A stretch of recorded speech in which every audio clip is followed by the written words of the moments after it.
Yeah, as I mentioned, I work for a company called Screaming Frog. We're based just around the corner here in Henley.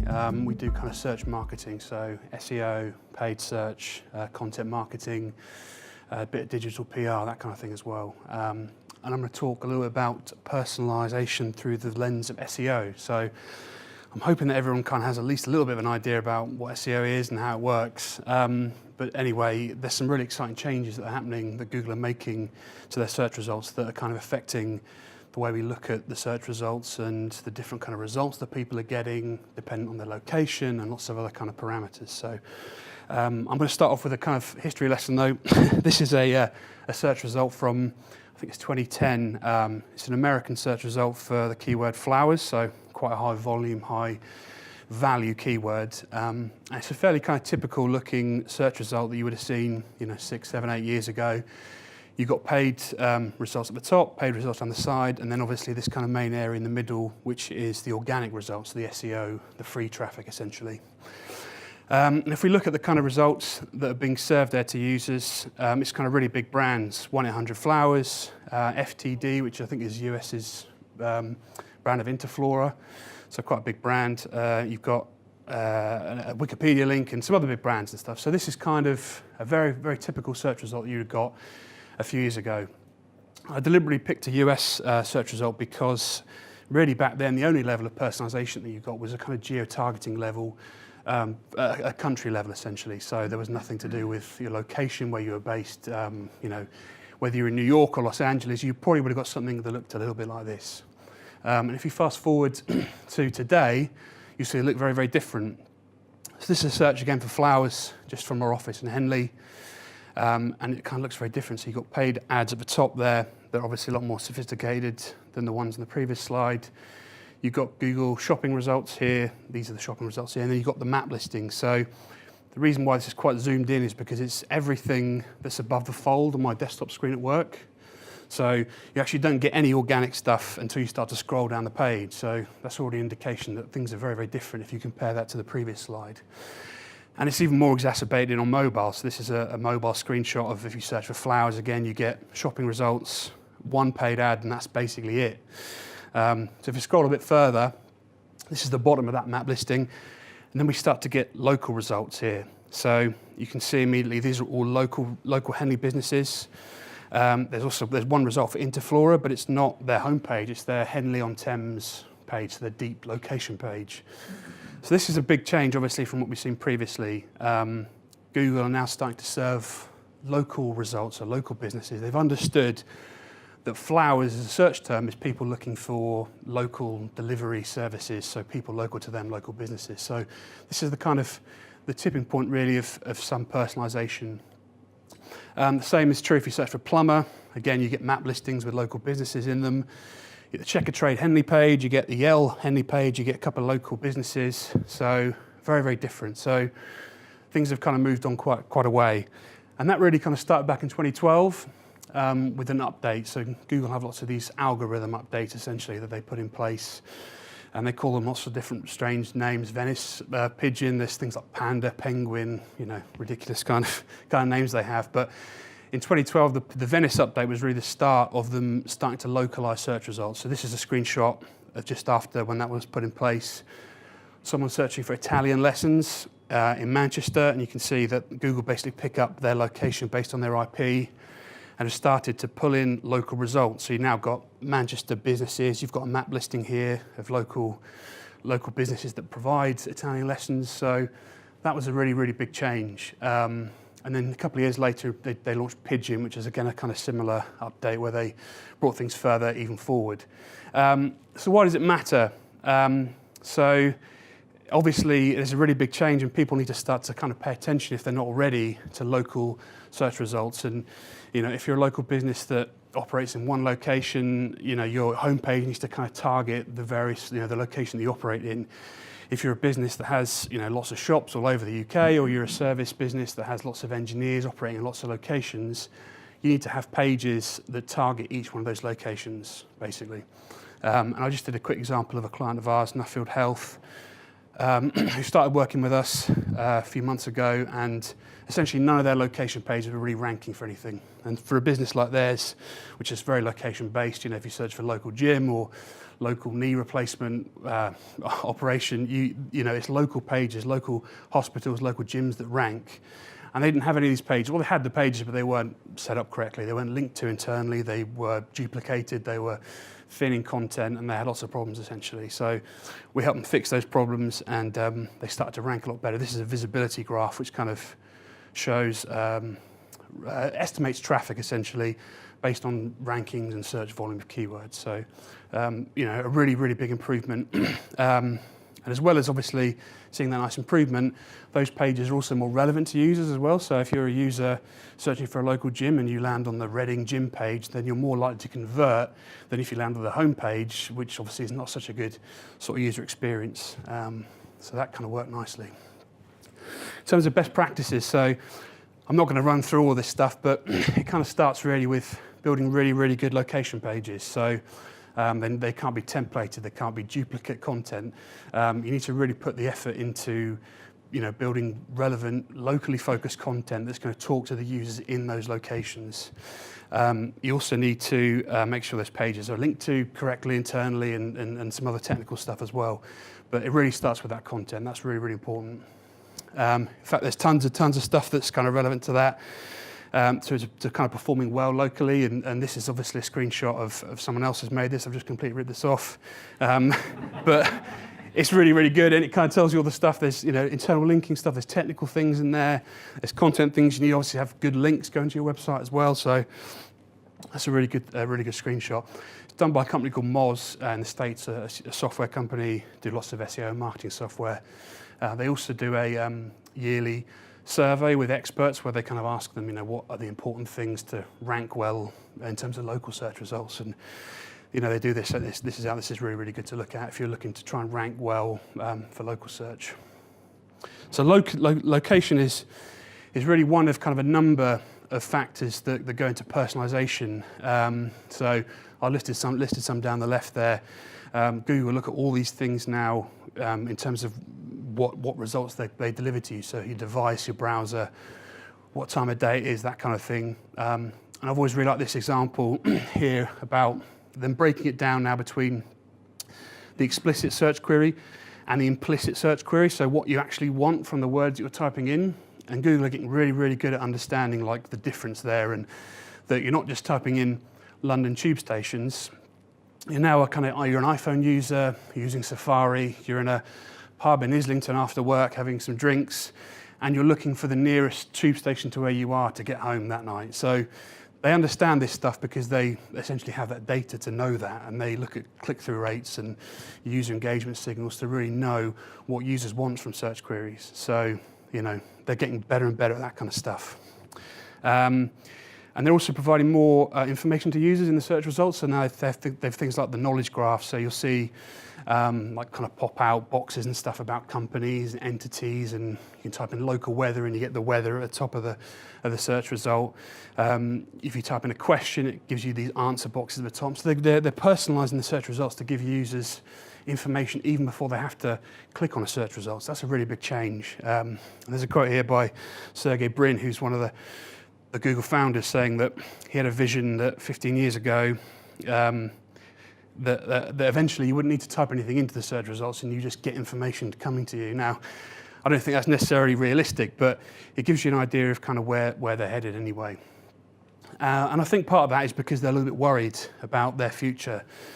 They're a little bit worried about the future of their business model and if they're going to make enough money. And this is a graph that shows their ad revenue over the last few years. I mean, they made $67 billion last year, so they didn't exactly have a bad year. But they're obviously constantly looking at ways to kind of improve their revenue streams, build their revenue streams, and so on. So, in fact, they announced just recently that those map listings we saw earlier, people are going to start to be able to bid paid search on those maps. So even if you don't rank well organically, you might start to be able to pay to be in there. So that's a really, really big change. I think they're also under threat by other search engines. So this is a graph that shows the percentage breakdown of search queries run in the US. This blue line here is Google, so obviously they dominate the market. over here, nobody uses anything else but Google, rightly so, because Bing is a pretty terrible search engine. But in the States, it's got quite a big market share. That's that black line, Microsoft is Bing. And it's obviously been growing over the last few years. Now, it has obviously eaten into Yahoo's decline and Ask and AOL. But I guarantee you the guys at Google will be wondering, why is it not us who's picking up that slack? So they can see that building a kind of a user base there, more and more people are using them, so that's obviously going to affect their ad revenues in the long run.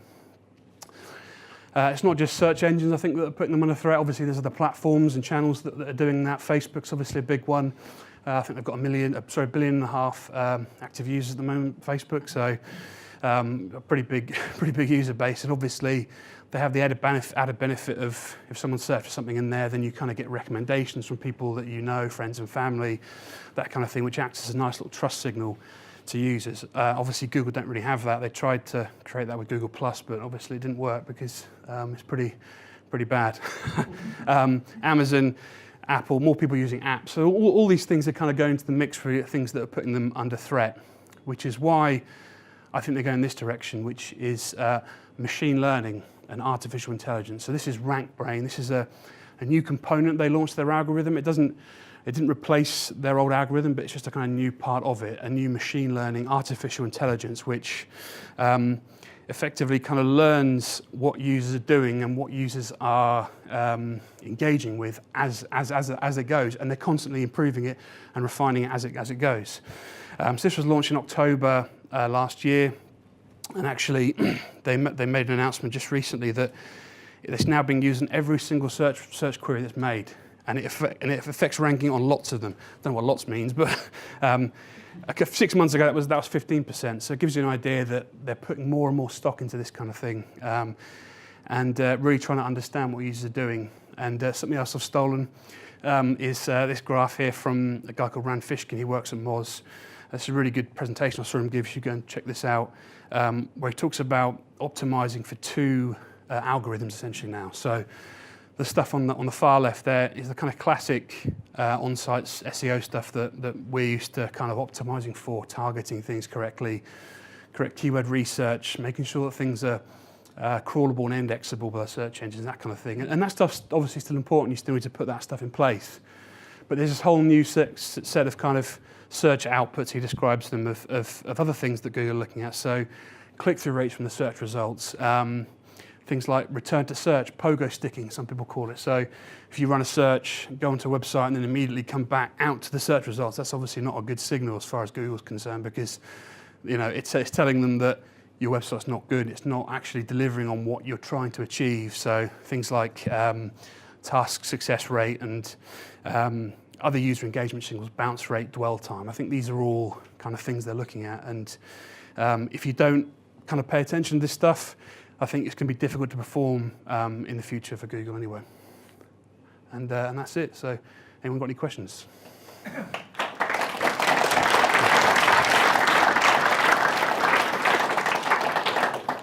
was just wondering, where do you sit on the natural search versus the PPC? I mean, I've tried PPC for my own little business and it just falls apart. But from an SEO point of view, and from the links that I've attracted, I tend to find most of my clients come through that. But, it's where they make all their money, Google, so they try to promote PPC as much as they can. Yeah, no, it's difficult. I mean, I think that for kind of smaller, new businesses, PPC can be really good to kind of test things and try and find out what kind of keywords, I suppose, are going to drive traffic and drive conversions as well. So you then know what to kind of optimize for natural search. So sometimes, if you're trying to optimize a website, it's easy to fall in the trap of just trying to target the highest volume keywords because you want the most traffic, right? But actually, in the short term, that might not be in your interest. You might want to target some of the longer tail stuff, lower volume, but things that have kind of got stronger, searcher intent, and the people are closer along that kind of sales funnel, I guess. So, bit of a balance. I mean, longer term, if you want to perform well in SEO, you need to obviously build links, build trust, build authority, and that takes time and it's hard work. And I do it every day, so I know what a kind of hassle it can be. But it really depends on the situation. I think that PPC is good for those kind of early days, anyway. Yeah. I was interested in the bit where you were talking about how Google has started to bring this information to the front page. So if I search weather in Henley-on-Thames, rather than directing me to the BBC weather site or AccuWeather or any of these other sites, that information is pulled through.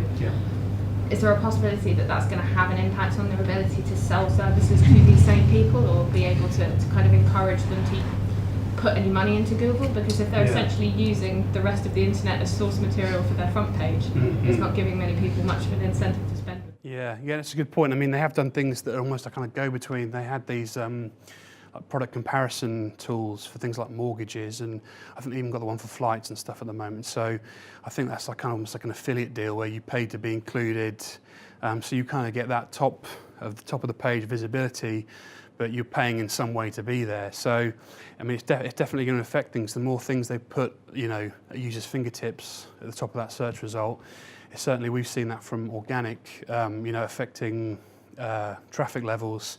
Even if clients don't lose ranking positions for things, then that first position for a keyword doesn't mean the same volume as it did 5 years ago. So that's obviously something to kind of bear in mind, something for us to diplomatically explain to our clients. I have a follow-up question, unless anyone else has. I've noticed something recently, and I wonder if you can help me out, is that if I search for something, typically speaking, I'll look at what website it is, and I'll scan through the brief 2-3 lines that have all the keywords.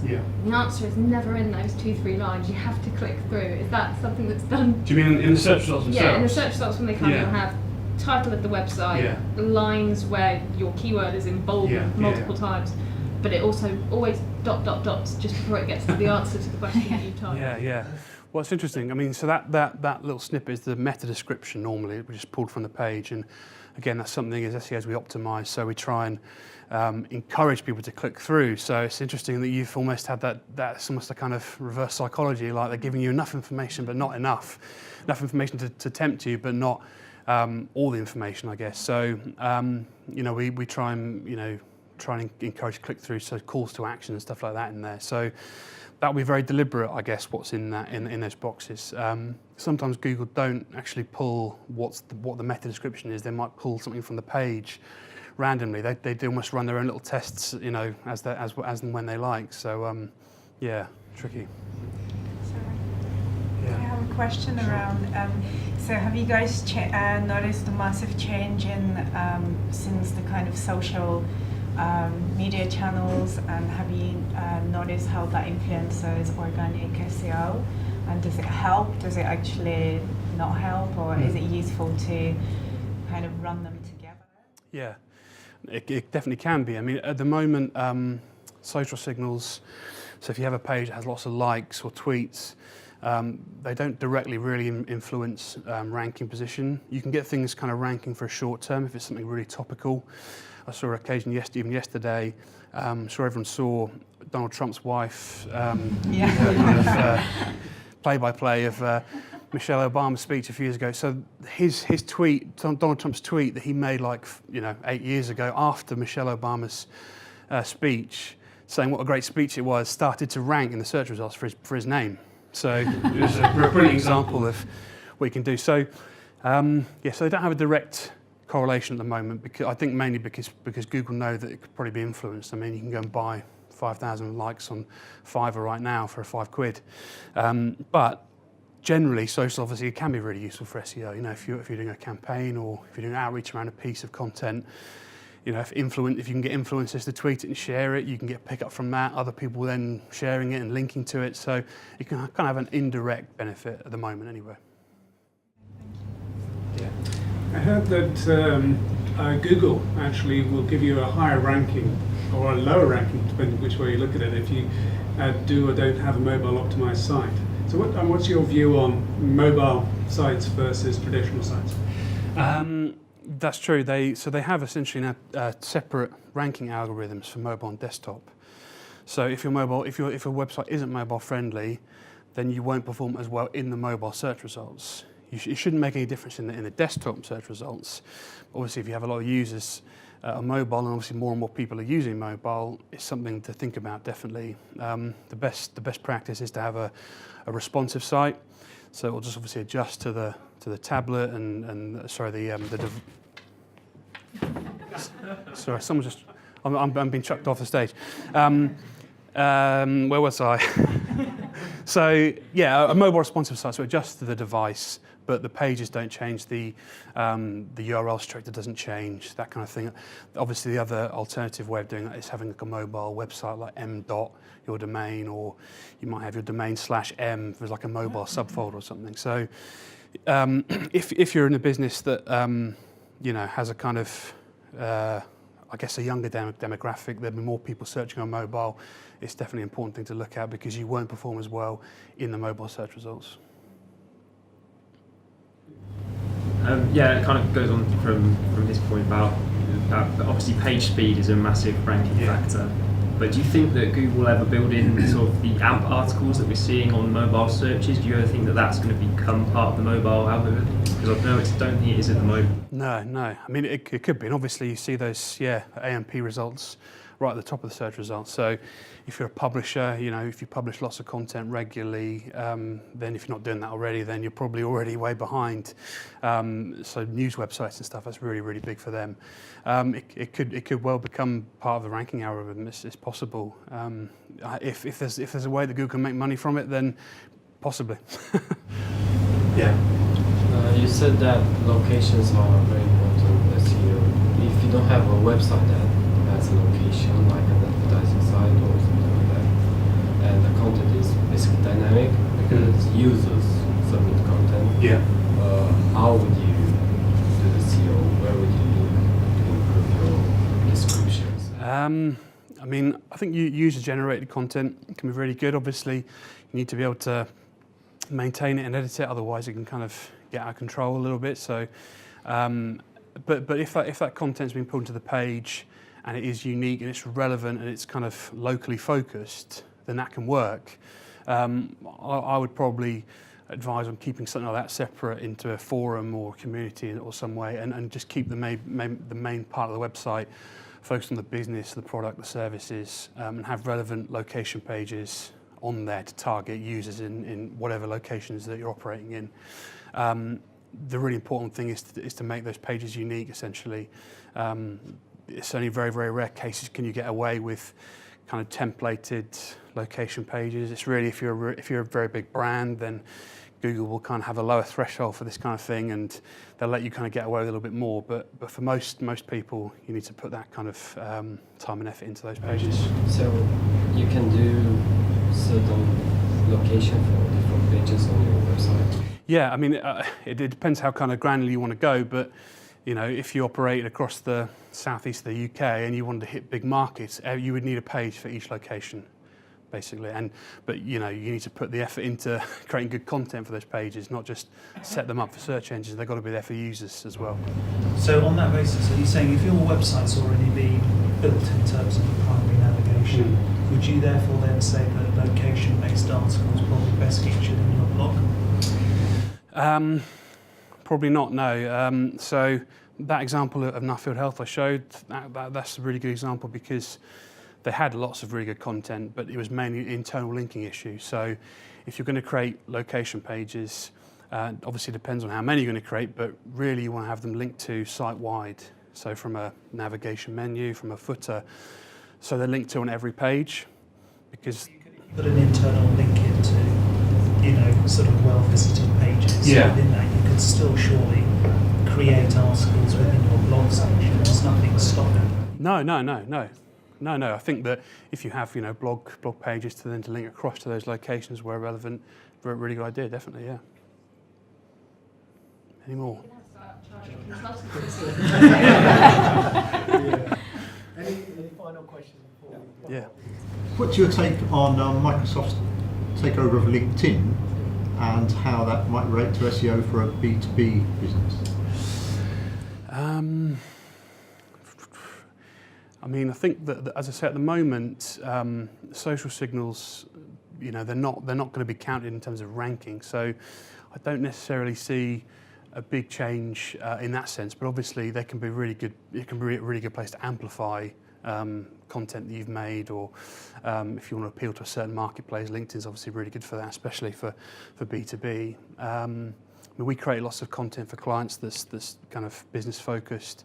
Some of that goes on LinkedIn naturally, which is really nice, and it can kind of get picked up in places you never even thought of because someone's seen it, you know, on some LinkedIn board somewhere, and it's kind of got a second wind, if you like. So it can be quite powerful.